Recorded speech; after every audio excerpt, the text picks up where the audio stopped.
panik seperti FTX kemarin ya. Karena mereka bisa langsung cek datanya di blockchain gitu.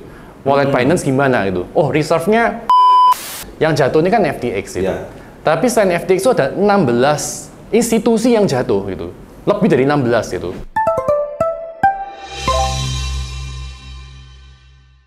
Halo Street Smart, kali ini kita nggak membahas masalah kartu kredit atau investasi bodong. Tapi kita akan membahas berita yang heboh, yaitu tentang Binance yang digugat oleh SEC. Dan ini sebenarnya membuat kehebohan orang semua, apalagi kan kita tahu bahwa Binance itu adalah exchanger terbesar di dalam dunia kripto di dunia. Nah kalau sampai Binance ambruk, apa nggak setengah dunia innalillahi wa inna ilaihi raji'un gitu ya. Nah, cuman teman-teman ya, saya bukan pakar kripto ya, jadi saya mengundang orang yang lebih pakar, lebih mendalamin ya. Kebetulan beliau ini juga satu kota, jadi enak ngundangnya. Kalau yang di Jakarta ngundangnya susah ya. Nah, ini Angga, halo Bro Angga. Halo. Wah, mantap. Aku tuh baru sadar bahwa ternyata Bro Angga ini satu kota loh. Setelah menikmati kontennya 2-3 tahun tuh kan. Makasih udah nonton. Dan ternyata Bro Angga ini ya kita itu hubungannya sebenarnya dekat lah ya. Dari saudara-saudara itu pasti ada jejak lah. Iya, kota kecil. Jejak anu lah saudara akrab. Bro, ini kan kemarin aku ngangkat nih si Binance nih. Jadi kan kemarin tuh ini apa sih kok ada, aku sebenarnya kan nggak terlalu mengikuti detail ya apa yang terjadi di dunia kripto itu.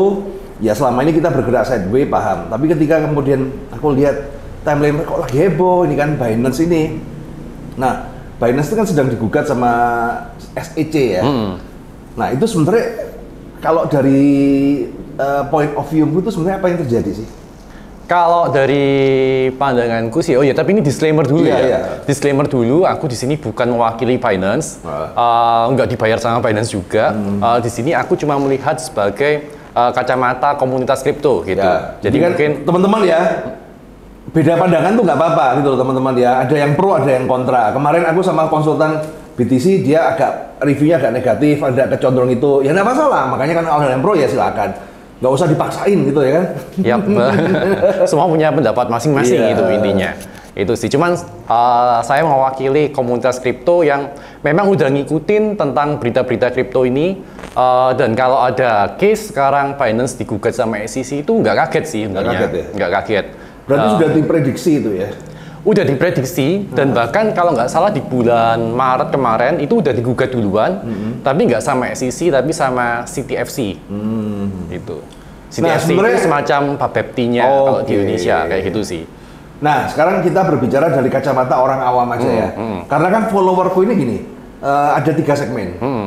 Ada orang yang benar-benar paham kripto, ya, nggak usah diguruin lah kalau gini kan nggak usah diguruin ya. Ada yang setengah paham, ya.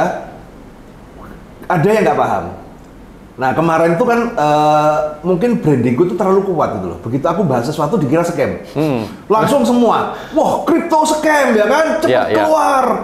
Nanti cairin duit, wah, karena aku jadi gak enak juga kan. Bisa dijelaskan nggak sih posisinya itu sebenarnya gimana sih posisinya? Posisi apa ini maksudnya? Jadi sebenarnya ketika Binance ini apa ya digugat, sebenarnya kita akan harus tahu uang kita itu sebenarnya di mana gitu loh. Apakah uang kita itu safe ataupun mungkin kalau apa ya bahasa orang awam ini kan kalau kita ngerti ya ada cold wallet, ada hot wallet. Tapi pertanyaannya kan kalau bagi orang awam ini dia harus tahu kalau dia punya investasi di kripto, apakah investasi dia itu aman atau 50-50 atau agak bahaya. Oke, jadi kalau kripto itu memang spesial banget sih, spesial banget. Beda kalau kita investasi, misal investasi saham gitu. Investasi saham itu ada yang kustodi, namanya KSEI kalau di Indonesia itu udah ada kustodinya. Kalau misal kita investasi dalam bentuk mata uang fiat, ya mungkin di fintech-nya kayak gitu. Tapi kalau kripto ini memang spesial gitu. Dan kalau cara menyimpan kripto itu memang perlu pengetahuan literasi khusus tentang kripto sih. Nah, tapi yang perlu teman-teman tahu itu ini. Kalau exchange itu bukan tempat buat nyimpan kripto. Exchange itu adalah pasar. Pasar ya? Pasar. Kita mau jual beli, Kita bawa barang kita taruh di pasar. Betul, taruh di pasar. Nah. Kalau kita mau dagang, udah taruh di pasar, kita dagang di pasar itu. Oke, ini masuk. Betul. Jadi exchange itu bukan tempat buat simpan gitu. Iya. Bukan tempat buat simpan. Karena kalau kripto itu punya beberapa macam wallet. Iya. Nah, sementara mungkin literasi kripto di Indonesia itu taunya cuma sebatas wallet exchange gitu. Iya. Wallet exchange. Itu yang pertama, wallet exchange. Wallet exchange itu dikustodi oleh exchange. Jadi artinya kita... Maksudnya dikustodi itu apa sih bahasa awamnya itu? Dikustodi itu dititipin lah, dititipin ya? ke exchange gitu. Karena kan exchange yang bertugas buat ngasih match order gitu sih antara beli dan jual. Jadi karena kita mau dagang, kita taruh di wallet exchange, kita titipin ke dia gitu. Nanti dia yang matching order kayak gitu. Nah, terus wallet yang kedua itu ada hot wallet. Hot wallet. Hot wallet kalau kita install aplikasi itu kayak MetaMask, OKX wallet, Electrum kalau Bitcoin itu hot wallet. Hot wallet itu kita custody sendiri. Ibarat kalau aset kripto itu udah ada di rumah kita lah gitu. Iya. Nah, cuma karena ada di rumah kita, pasti kan perlu skill lagi buat ini gimana nih cara naruh di rumah kita gitu. Nah, ada wallet yang kedua namanya itu cold wallet. Cold wallet. Cold wallet itu wallet yang sebenarnya nggak terkoneksi dengan internet. Yes. Nah, biasanya dikunci sama satu hardware wallet. Aku kebetulan bawa buat contoh ini. Iya. Oh di sini tadi. Nah, aku bawa buat contoh. Jangan sampai hilang. Ini hilang nggak apa-apa, ini nggak ada isi soalnya. Oh, nggak ada isi deh. Nggak ada isinya yang ini. Kebetulan belum ada isi, jadi aku bawa. Jadi ini salah satu contoh cold wallet. Ini mereknya Trezor, ini hardware wallet. Iya. Jadi cold wallet itu istilahnya kan kalau hot wallet itu kan ada passphrase, ada kunci, ada pinnya gitu. Pin itu kan harus kita jaga. Yes. Nah, tapi kalau di hot wallet pinnya itu ada di cookie internet kita, cookie komputer kita gitu. Jadi ada faktor nggak amannya gitu. Nah, dengan ada cold wallet ini yang dikunci sama hardware wallet ini, passphrase kita nggak keluar dari device ini. Intinya gitu sih. Berarti asetnya ada di sini ya? Asetnya nggak ada di sini. Ini hanya kunci. Kunci. Asetnya ada di chain, tetap di chain, tetap di blockchain itu. Cuman kuncinya di sini. Kuncinya di sini. UI-nya pakai hot wallet itu. Tapi kelemahannya cold wallet ya kalau kuncinya hilang ya. Kalau nggak ada recovery, ada recovery-nya, karena tetap ada passphrase-nya. Nah, passphrase-nya itu tetap kita jaga sih, kita tulis di kertas atau taruh safe deposit box atau taruh tempat yang aman lah gitu. Diukir di besi mungkin kayak gitu. Ada alatnya, bro, buat ngukir di besi itu. Jadi kalau rumah kebakaran nggak sampai hilang kertasnya gitu. Kepikiran gitu ya? Betul. Karena inti dari kripto itu adalah self custody benernya. Kita mengkustodi aset kita sendiri. Itu inti dari kripto. Nah, wallet yang berikutnya itu ada warm wallet. Jadi kalau kita pakai cold wallet, sekarang kan ada Web3, ada decentralized aplikasi. Kayak kita mau swap di PancakeSwap, swap di BuySwap misal. Tapi aset kita kita kunci pakai cold wallet. Kalau cold wallet kita dimasukkan ke istilahnya dikonekkan ya, dikonekkan ke Web3 aplikasi, jadinya warm wallet. Jadinya warm wallet. Kalau cold wallet yang asli nggak connect kemana-mana, itu adalah brankas gitu. Nah, sekarang ada wallet yang berikutnya. Apa itu? Multisig wallet. Apalagi itu? Multisig wallet, jadi istilahnya kalau kita di bank itu kan ada rekening bersama. Iya. Nah, jadi kalau di kripto multisig wallet itu walletnya dikunci sama 3 hardware wallet. Pokoknya 3 ini harus semua ya. Betul. Biasanya kalau institusi exchange itu pasti pakai ini multisig wallet untuk jaga aset kita. Itu sih. Nah, jadi mungkin kalau buat teman-teman aku rekap ya, berarti ya ada exchange wallet tadi itu dikustodi sama wallet, ada hot wallet, ada cold wallet yang ini, terus warm wallet sama multisig wallet. Nah, jadi literasi kripto kita jangan berhenti sampai di exchange wallet aja.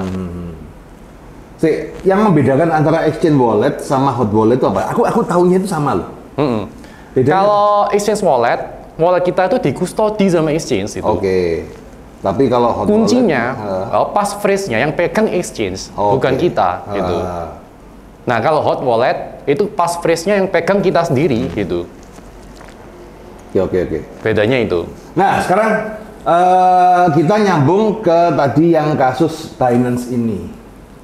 Nah, bagi orang-orang awam ini impact-nya apa? Apa yang potensi terjadi?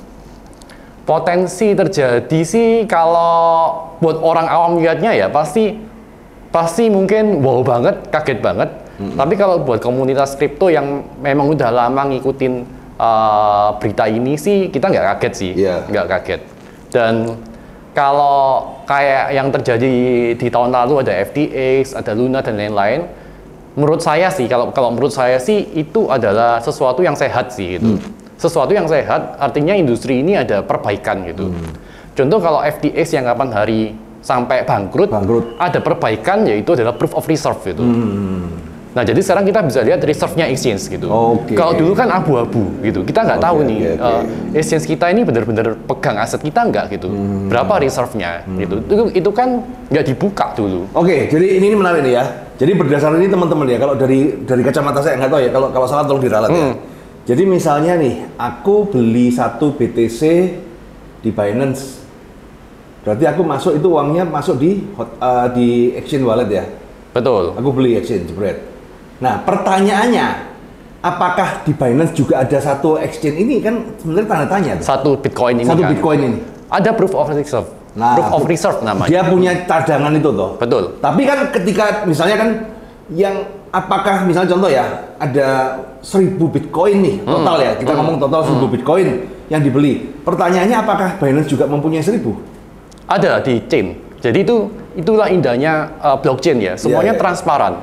Jadi Binance atau exchange lain sekarang yang masih operasi itu mereka terbitin proof of reserve. Kita bisa cek sendiri di via blockchain. Gitu. Menarik. Ya. Jadi walletnya Binance ini, walletnya ini, walletnya ini, walletnya ini. Ini nggak ada reserve-nya, ini bahaya ini ya.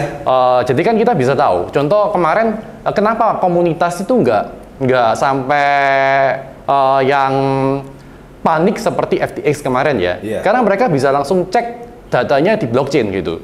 Wallet Binance gimana gitu. Oh, reserve-nya nggak terlalu banyak yang WD gitu. Bahkan reserve mereka masih dalam posisi all time high gitu. Dan ketika kasus FTX belum ada itu ya? Belum ada. Nah, tapi masalahnya waktu kasus FTX itu kan terjadinya singkat banget. Waktu orang mau WD itu nggak bisa gitu. Udah nggak bisa. Udah apa namanya, nunggunya lama kayak gitu sih. Bahkan mungkin nggak bisa di WD gitu. Jadi karena ini kripto itu community based ya. Jadi kan dia kan bilang, aku loh withdraw di FTX nggak bisa di WD gitu. Tak WD bisa gitu. Tak WD juga gitu. WD juga dia juga nggak bisa. Akhirnya jadi rame di community. Semua WD gitu. Itu sih. Nah sekarang begini. Dengan adanya show dari FEC itu kan, SEC itu ke Binance itu, ya, apa langkah yang bijak untuk teman-teman yang masih mempunyai aset di Binance misalnya? Jadi gini teman-teman ya, kalau Anda punya aset kripto di luar Binance mah nggak ada masalah toh? Bisa ya dan bisa tidak gitu. Ya mungkin akan kalau sampai terjadi masalah tetap akan turun, tapi kan safe, artinya kan nggak ada. Jadi kalau kita lihat dari kacamata 2022 ya, yang jatuh ini kan FTX itu. Tapi selain FTX itu ada 16 institusi yang jatuh gitu, lebih dari 16 gitu. Terus ada lagi yang institusi yang lebih kecil-kecil sih itu banyak banget yang tumbang juga karena kayak Celsius, Voyager itu adalah dampak tumbangnya FTX itu. Karena kita semua itu saling intercorrelating gitu. Paham. Nah, terus kalau bagi para pengguna yang punya investor, kalau saranmu gimana? Kalau saran saya, kalau buat yang khawatir aset saya aman atau enggak gitu. Nah, pertanyaannya satu sekarang, kalau aset kita ada di exchange, itu kita mau dagangin enggak gitu? Mau kita utilize enggak? Kalau nggak mau kita dagangin, cuma ditaruh aja ke cold wallet gitu. Itu sih. Ibaratnya kan kalau kita punya dagangan ya bawa pulang dong, barang lu bawa pulang. Jangan barang dagangan taruh di pasar, betul. Rampok kan. Lapak tutup udah bawa pulang gitu. Nanti kita mau buka toko lagi, mau dagang lagi, taruhlah lagi di pasar. Kayak gitu sih. Logikanya seperti itu. Oke. Sip. Nah, terus kalau menurut kamu ini apa yang akan terjadi dengan Binance ini bisa bertahan nggak? Personal opinion ya, boleh bener boleh salah teman-teman ya. Kan nggak ada yang. Ini saya disclaimer dulu ya teman-teman ya. Ini kan personal opinion ya. Kalau menurut lu? Ini personal opinion ya. Personal opinion aku lihat dari reserve-nya Binance, so far no problem. Memang ada withdraw, tapi itu normal. Normal biasa, teman-teman mungkin yang paham bisa cek di CryptoQuant, di Glassnode, itu kan bisa dicek via on-chain. Itu kita lihat no problem kan dalam posisi all time high. Terus kemudian kalau dari sisi gugatan ya, kebetulan saya bukan ahli hukum, saya cuma tahu sebatas keawaman saya gitu. Jadi SEC ini kan ada di Amerika. Oke lah, mungkin dia menggugat Binance yang posisi headquarter-nya ada di tempat lain gitu, mungkin di Cayman atau di mana gitu. Mungkin kita harus tanya ke lawyer yang memang ngerti tentang hukum internasional gitu.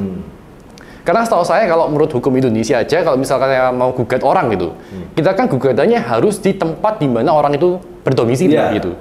Iya kan? Nggak bisa misal Bro Roy ada di satu kota A, saya gugatnya di kota C gitu, nggak bisa gitu. Harus kita menggugat di kota yang bersangkutan gitu. Nah sementara ini juridiksinya aja udah beda gitu. Si CZ aja bukan orang Amerika itu sih. Terus kemudian kalau memang misal ada tuntutan ya buat SEC, si CZ harus begini, si Binance harus begini. Itu kan nggak bisa juga karena lintas jurisdiksi gitu. Headquarter kita nggak di negara kamu gitu. Mungkin tidak terfasilitasi ya. Betul. Karena kan global. Betul. Yang terdampak hanya Binance US gitu. Yang memang jurisdiksinya dia ada di Amerika itu. Dan trading volumenya Binance US, tahu saya nih ya, setahu saya itu cuma nggak sampai 2% global Binance global gitu. Jadi kehilangan market share 2% tuh ya kecil sih itu, nggak masalah menurut saya, nggak masalah. Oke, menarik ya teman-teman ya. Jadi ada dua sisi, ada yang pesimis ya biarin pesimis ya kan, ada yang masih optimis ya nggak apa-apa gitu loh. Tiap orang kan punya personal masing-masing. Nah cuman begini, ini kan aku dari kacamata awam ya. Kalau aku lihat ya, sebenarnya kalau namanya sudah badan keuangan sebesar kayak Binance sama segala, nggak ada yang bener lah. Istilahnya semua orang pasti punya salah. Setuju ya? Bahkan negara pun sebenarnya ada salah. Ya sebenarnya kan, cuman bedanya apa? Kalau negara Amerika ya kan nggak punya duit, tinggal nyetak duit sendiri. Lah kan dia karpe dewe tuh. Betul. Nah cuman masalahnya bedanya negara itu punya hukum yang bisa diatur sesuai dengan kepentingannya dia. Nah problemnya kalau yang Binance ini kan bukan negara, jadi ya dia harus ngikutin hukum yang berlaku di negara itu. Tapi ya global ya. Nah, justru ini menariknya peta geopolitik kripto. Yes. Jadi kalau tahun 2018 mereka ditolak di China, mereka pindah ke negara lain dan waktu itu Dubai very welcome gitu, Singapura very welcome ke mereka. Jadi mereka reside di situ. Nah sekarang mereka ditolak oleh US. Hong Kong buka pintu nih itu. Mereka bisa balik ke Hong Kong atau ke Dubai, ke Prancis gitu, ke Bahrain. Jadi nomaden ya. Jadi aset kripto itu karena kan bentuknya digital. Bentuknya digital dan disimpan di chain. Jadi ini bisa mengalir kemanapun sih itu. Oke, jadi ini saya rasa udah cukup karena kalau mau dibahas lagi panjang sehari juga nggak sampai ini kan. Jadi silakan kalau Anda mau belajar kripto ya, sebelum Anda nyemplung duit, apalagi nanti kena kripto abal-abal. Oh iya, sebentar, Angga, Angga. Ini kan banyak kayak orang-orang bikin kripto abal-abal ini. Menurut kamu gimana sih cara mendeteksi ini kripto scam apa enggak? Ini kita ngobrol di luar Binance lah ya. Iya. Karena banyak kripto abal-abal tuh, menurut kamu gimana? Kalau menurutku sih ya, kalau awal aja kan kita perlu due diligence tuh. Gitu. Due diligence saya awal adalah kalau si aset kripto itu udah ditawarkan ke orang awam dengan sistem tier, dengan sistem MLM, kebanyakan pasti scam. Pasti scam ya. Karena kita di komunitas kripto nggak ada itu sistem MLM tier bagi hasil, itu nggak ada sih itu, nggak ada. Kadang-kadang bagi hasilnya itu berkedok staking. Jadi gini, staking itu macam-macam gitu. Staking, kalau staking yang asli, bener-bener staking yang asli ya, itu hanya ada di koin. Hanya di koin, bukan token kripto. Di koin yang proof of stake gitu. Tapi kalau misal ada orang bikin token, terus dia bilangnya bisa staking, itu bukan staking yang asli gitu. Hanya diambilin dari tokenomics-nya dia gitu. Diambilin dari tokenomics as a reward gitu, dikasih reward gitu sih. Ya, tapi karena diambil dari orang naruh deposito lah ya. Betul. Karena diambil dari tokenomics, artinya ada supply yang nambah gitu. Ya artinya harganya bisa drop gitu. Pasti. Meskipun APY nyetak sakar PDW kan. Meskipun APY-nya tinggi dan ada hard cap itu sih. Tapi kalau buat teman-teman yang awam, itu pertama kali kalau itu ditawarin ke orang awam, teman-teman nggak ngerti tentang apa itu kripto, terus ditawarin sama orang yang nggak ngerti kripto juga, hanya menawarkan ROI, terus ada sistem MLM, member get member, sistem tier, itu udah 99,9% scam. Nah, tapi gini, sekarang ini kan ada penawaran yang EA kripto. EA itu apa? Kayak robot kripto. Oke. Nah, itu kan juga ditawarkan secara MLM. Tapi itu ditempelin di Binance. Kalau menurut kamu tuh EA seperti itu gimana itu? Ditempelin di Binance itu berarti pakai API kan ya? Iya, API. Itu bukannya dulu sempat tren, sekarang udah nggak ada? Ada lagi. Oh, ada lagi. Oh, berarti cuma mereknya aja ganti. Iya, mereknya ganti. Dulu ya udah, kan gini Royal Q ya. Iya. Royal Q kemudian kok tiba-tiba tenggelam. Ya udah gini aja. Yang dulu gimana gitu. Itu aja sih itu. Kalau yang dulu sampai sekarang nggak sustainable, ya berarti itu cuma di reset. Yang atas-atas cuma pengen cari cuan baru dari member baru gitu. Yang nawarin paling juga ya orangnya ya itu lagi gitu sih ya kan. Yaudah, tinggal tanya balik, teman-teman ya. Tinggal tanya balik. Loh yang kemarin gimana gitu. Itu sih. Ya wes, ini mantuk ini, masuk. Oke, thank you Angga. Buat teman-teman ya, jangan lupa di follow ya di YouTube-nya Angga. Linknya nanti dikasih ya, linknya di sini. Wah udah tahu lah, semua udah tahu dia lah. Ya, mana ada orang kalau di YouTube udah keuangan pasti enggak lah, banyak yang lebih ngetop. Oke, thank you teman-teman. Bro, thank you bro.